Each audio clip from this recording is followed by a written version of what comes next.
நீங்கள் கன்னட மக்களுடைய மொழியை தப்பா பேசியிருக்கீங்க, அவங்களுடைய மனதை புண்படுத்தி இருக்கிறீர்கள், ஒரு மன்னிப்பு கேட்கறதுல என்ன பிரச்சனை, அது என்ன உங்களுக்கு ஈகோ பிரச்சனையா அப்படின்னு சொல்லி வழக்கை மதியம் ஒத்தி வச்சு அதுக்கு பதில் சொல்ல சொல்லியிருக்காங்க.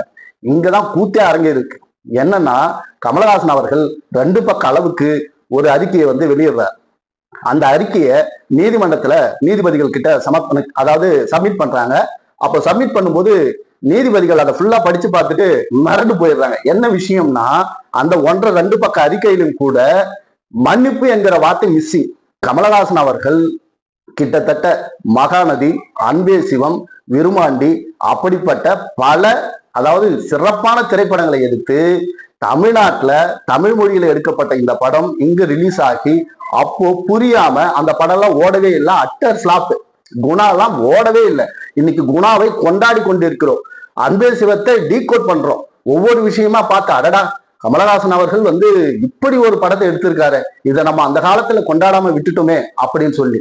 அப்போ அந்த படங்கள் எல்லாம் தோல்வி அடைந்த போது கூட, வியாபார ரீதியாக மிகப்பெரிய நஷ்டம் ஏற்பட்ட போது கூட, கமலஹாசன் தொடர்ச்சியாக தன்னுடைய அந்த முயற்சியை ஒருபோதும் கைவிடாமல் அவர் பயணித்துக் கொண்டிருக்கிற ஒரு நபர். இப்படிப்பட்ட திரையின் மேலும் திரைத்துறையின் மேலும் காதலும் மோகமும் ஈர்ப்பும் கொண்டிருக்கிற ஒரு கலைஞனுக்கு மொழியை வைத்து பிரச்சனையை கிளப்பி அதில் அரசியலை கலப்பது எவ்வளவு பெரிய அயோக்கியத்தனம். இது மிகப்பெரிய ப்ரமோஷன் தான்.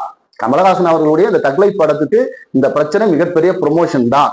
இதை வாண்டடா வாட்டாள் நாகராஜ் கமலஹாசனுக்கு செய்து கொடுக்கிற ப்ரமோஷன் அப்படி என்பதை மட்டும் இந்த நேரத்தில் பதிவு செய்து கொண்டு, நீங்கள் கமலஹாசனிடம் மன்னிப்பை எதிர்பார்க்க வேண்டும் என்றால், ஒருவேளை அவர் மன்னிப்பு கேட்டால் கூட அது உங்களுக்கு புரிவதற்கு குறைந்தபட்சம் 10 ஆண்டுகள் ஆகும் என்பது. அன்பு நேயர்களுக்கு பணிவான வணக்கம். கமலஹாசன், சிலம்பரசன் இவர்களுடைய நடிப்பில் மணிரத்னம் அவர்கள் இயக்கி இருக்கிற ஒரு படம் தக் லைஃப்.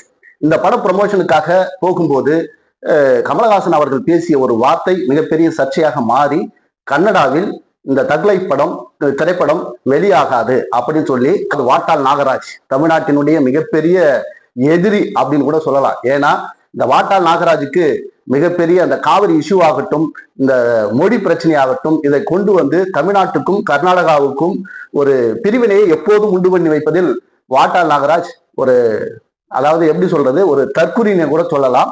இவர் RSS கைக்கூலி, மொழியை ஒரு ஆயுதமாக வைத்துக்கொண்டு பிரச்சனை பண்ணி கொண்டு இருக்கிற ஒரு நபர். இந்த சமயத்துலதான் கமலஹாசன் அவர்கள் தவறாக பேசிவிட்டார், ஆக கன்னட மொழியை தப்பா பேசிட்டாரு, அவர் மன்னிப்பு கேட்கணும் அப்படின்னு சொல்லி இந்த கன்னட அமைப்புகள் மட்டுமல்ல, இந்த வாட்டாள் நாகராஜ் வாய்ஸ் கொடுக்கும்போது காங்கிரஸ், RSS, பாஜக இப்படி எல்லா அமைப்புகளும் ஒன்று சேர்ந்து கொண்டு கமலஹாசன் என்ன பேசினார், ஏது பேசினார்னு கூட புரியாம அவங்க மன்னிப்பு கேட்க சொல்றாங்க. இதற்கு கமலஹாசனிடம் போய் நீங்க மன்னிப்பு கேட்கணும் அப்படின்னு நிருபர்கள் கேட்கும்போது, கமலஹாசன் அவர்கள் ஒரு 5 நிமிடம் இது குறித்து பேசியிருக்கிறார். ஆனால் அதில் மன்னிப்பு என்கிற ஒரு வார்த்தை வரவே இல்லை. ஆக இந்த படத்தை திரையிட முடியாது, விடமாட்டோம் அப்படின்னு ஒரு பக்கம் பிரச்சனை போயிட்டு இருக்கும்போது, கமலஹாசன் அவர்கள் நீதிமன்றத்துக்கு போறார். கன்னட நீதிமன்றத்துக்கு போகும்போது அந்த கர்நாடகா நீதிமன்றம் என்ன சொல்றாங்கன்னா, நீங்கள் கன்னட மக்களுடைய மொழியை தப்பா பேசியிருக்கீங்க, அவங்களுடைய மனதை புண்படுத்தி இருக்கிறீர்கள், ஒரு மன்னிப்பு கேட்கறதுல என்ன பிரச்சனை, அது என்ன உங்களுக்கு ஈகோ பிரச்சனையா அப்படின்னு சொல்லி வழக்கை மதியம் ஒத்தி வச்சு அதுக்கு பதில் சொல்ல சொல்லியிருக்காங்க. இங்கதான் கூத்தே அரங்கே இருக்கு. என்னன்னா, கமலஹாசன் அவர்கள் 2 பக்க அளவுக்கு ஒரு அறிக்கையை வெளியிடுறார். அந்த அறிக்கையை நீதிமன்றத்துல நீதிபதிகள் கிட்ட சப்மிட் பண்றாங்க. அப்போ சப்மிட் பண்ணும்போது நீதிபதிகள் அதை ஃபுல்லா படிச்சு பார்த்துட்டு மறந்து போயிடுறாங்க. என்ன விஷயம்னா, அந்த 1.5-2 பக்க அறிக்கையிலும் கூட மன்னிப்பு என்கிற வார்த்தை மிஸ்ஸிங். கமலஹாசன் அவர்கள் மன்னிப்பே கேட்கவில்லை. ஏனென்றால் தவறு செய்தவர்கள் தான் மன்னிப்பு கேட்க வேண்டும், தவறே நான் செய்யவில்லை, நான் பேசிய வார்த்தையை தவறாக புரிந்து கொண்டார்கள், தவறாக புரிந்து கொண்டதற்கு நான் எப்படி மன்னிப்பு கேட்க முடியும் அப்படி என்கிற ஒரு சரியான வாதத்தை அறிக்கையாகவும், கன்னட மொழியின் மீதும் கன்னட மக்கள் மீதும் எனக்கு மிகுந்த அன்பும் மரியாதையும் இருக்கிறது, நான் ஒருபோதும் அவர்களை இழிவாக பேசவில்லை அப்படின்னு சொல்லி சோழியை முடிச்சிட்டார். நீதியரசர்கள் அந்த 1.5 பக்கம் 2 பக்கத்தையும் புரட்டி பார்த்துட்டு, என்னடா இது, ஒரு மன்னிப்பு கேட்டு இருந்தா வழக்கை தள்ளுபடி செஞ்சு படத்தை ரிலீஸ் பண்ணியிருக்கலாம், இந்த ஆளு 2 பக்கமா லெட்டர் எழுதியிருக்காரு, அறிக்கை கொடுத்திருக்காரு, ஆனால் மன்னிப்பு மட்டும் மிஸ் இருக்கு அப்படின்னு சொல்லி இதை கமலஹாசனுடைய கருத்து ஏற்றுக்கொள்ளக்கூடியது. ஆனால் கன்னட மக்களின் மனம் புண்பட்டு இருக்கிறது, வழக்க தள்ளி வைக்கிறோம்னு சொல்லிட்டாங்க. அதாவது இந்த தக் லைஃப் படம் அதாவது கர்நாடகாவில் ரிலீஸ் ஆகலைன்னா கமலஹாசனுக்கு பெரிய இழப்பு ஒன்றும் கிடையாது. என்ன ஒரு 20 கோடி லாஸ் ஆகுமா? 20 கோடி லாஸ் ஆகுமா? ஆகட்டும். அதாவது கமலஹாசன் அவர்கள் கிட்டத்தட்ட மகாநதி, அன்பே சிவம், விருமாண்டி அப்படிப்பட்ட பல அதாவது சிறப்பான திரைப்படங்களை எடுத்து தமிழ்நாட்டுல தமிழ் மொழியில எடுக்கப்பட்ட இந்த படம் இங்கு ரிலீஸ் ஆகி அப்போ புரியாம அந்த படம் எல்லாம் ஓடவே இல்லை. Utter flop. குணா எல்லாம் ஓடவே இல்லை. இன்னைக்கு குணாவை கொண்டாடி கொண்டிருக்கிறோம். அன்பே சிவத்தை டீகோட் பண்றோம். ஒவ்வொரு விஷயமா பார்த்து அடடா கமலஹாசன் அவர்கள் இப்படி ஒரு படத்தை எடுத்திருக்காரு, இதை நம்ம அந்த காலத்துல கொண்டாடாம விட்டுட்டோமே அப்படின்னு சொல்லி. அப்போ அந்த படங்கள் எல்லாம் தோல்வி அடைந்த போது கூட, வியாபார ரீதியாக மிகப்பெரிய நஷ்டம் ஏற்பட்ட போது கூட கமலஹாசன் தொடர்ச்சியாக தன்னுடைய அந்த முயற்சியை ஒருபோதும் கைவிடாமல் அவர் பயணித்துக் கொண்டிருக்கிற ஒரு நபர். இப்படிப்பட்ட திரையின் மேலும் திரைத்துறையின் மேலும் காதலும் மோகமும் அதாவது ஈர்ப்பும் கொண்டிருக்கிற ஒரு கலைஞனுக்கு மொழியை வைத்து பிரச்சனையை கிளப்பி அதில் அரசியலை கலப்பது எவ்வளவு பெரிய அயோக்கியத்தனம். அதுவும் குறிப்பா இந்த RSS பார்ப்பன கும்பல் தான் இதுக்கு பின்னாடி இருக்குது அப்படி என்பதற்கு, இந்த பாஜக தான் பின்னாடி இருக்குது அப்படின்றதுக்கு பூனைக்குட்டி வெளியில வந்துடுச்சுன்ற மாதிரி வானதிசி அதாவது தமிழிசை சவுந்தரராஜன், தயவு செய்து உங்க பேரை இந்தி இசைனே மாத்திக்கிங்க. அதை சொன்னா எனக்கு கெட்ட கோபம் வரும்னு வர நீங்க ரொம்ப பொங்குவீங்க. ஒரு மூத்த தமிழ் அறிஞர்களுடைய பெண் பிள்ளை அதாவது தமிழிசை சவுந்தரராஜன் அவர்கள் என்ன சொல்றாங்கன்னா, கமலஹாசன் ஒரு மன்னிப்பு கேட்டாதான் என்ன? தமிழிசை சவுந்தரராஜன் அவர்களே, உங்களுக்கு ஒரு விஷயம் தெரியுமா? மலையாளம், கன்னடம், தெலுங்கு இவற்றின் மூத்த மொழி, தாய்மொழி, அவற்றின் மூல மொழி தமிழ் மொழி. அப்படி இருப்பது எல்லோருக்கும் தெரியும். இதை அறிவியல் பூர்வமாக ஆய்வு செய்யப்பட்டு கார்டுவெல் அவர்கள் நிரூபணம் செய்திருக்கிறார்.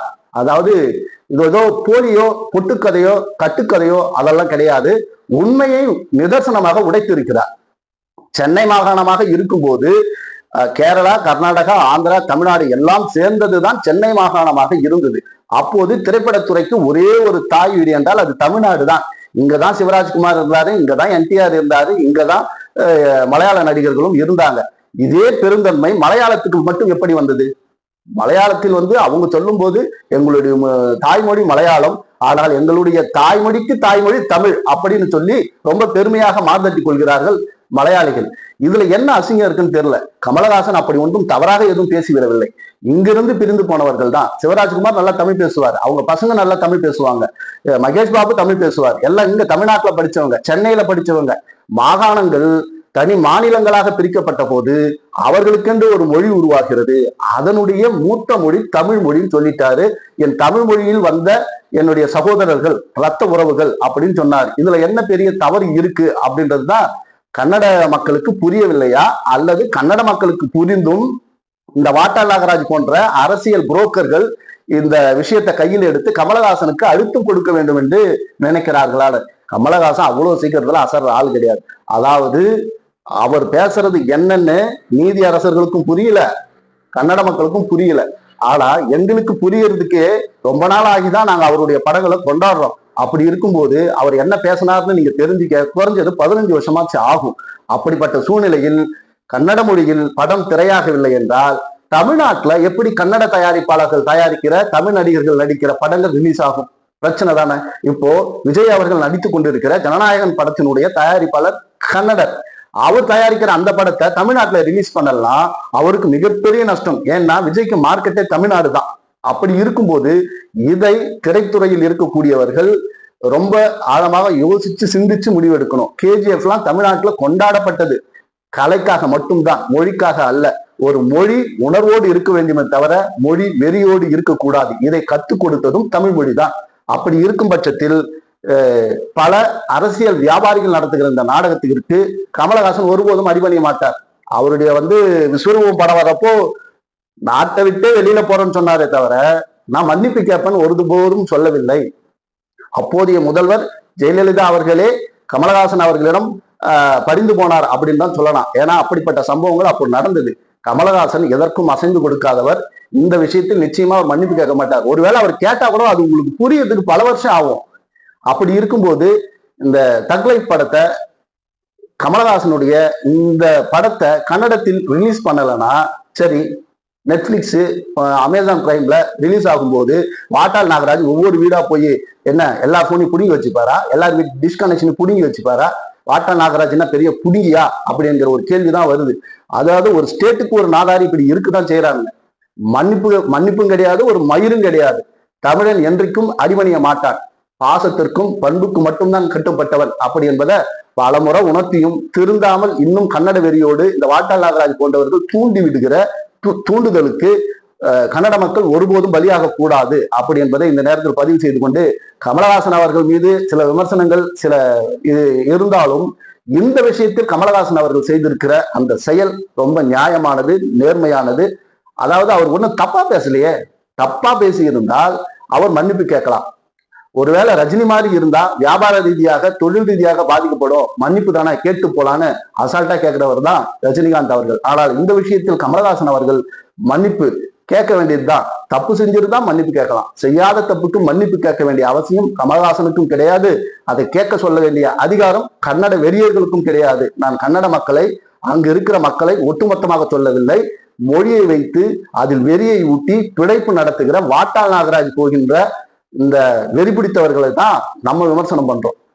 காவிரி நீர் எப்போது திறக்கப்படுகிறதோ அப்போல்லாம் இந்த வாட்டாள் நாகராஜ் போன்ற அதாவது மொழி வெறி நாய்கள் வந்து விடுவார்கள் போராட்ட களத்துக்கு. இது போல கமலஹாசன் அவர்களையும் வைத்து ஏதாவது பிழைப்பு நடத்தலாம் என்று அவர் அரசியல் நடத்தி கொண்டிருக்கிறார்கள். அதற்கு இந்த பாஜகவும் ஒத்து ஊதுது. அதுக்கு தமிழ்நாட்டில இருந்து இந்தி இசையும் அதாவது தமிழ் இசையும் வந்து ஒத்து ஊதுறாங்க அப்படின்றதுதான் நிதர்சனமான உண்மை.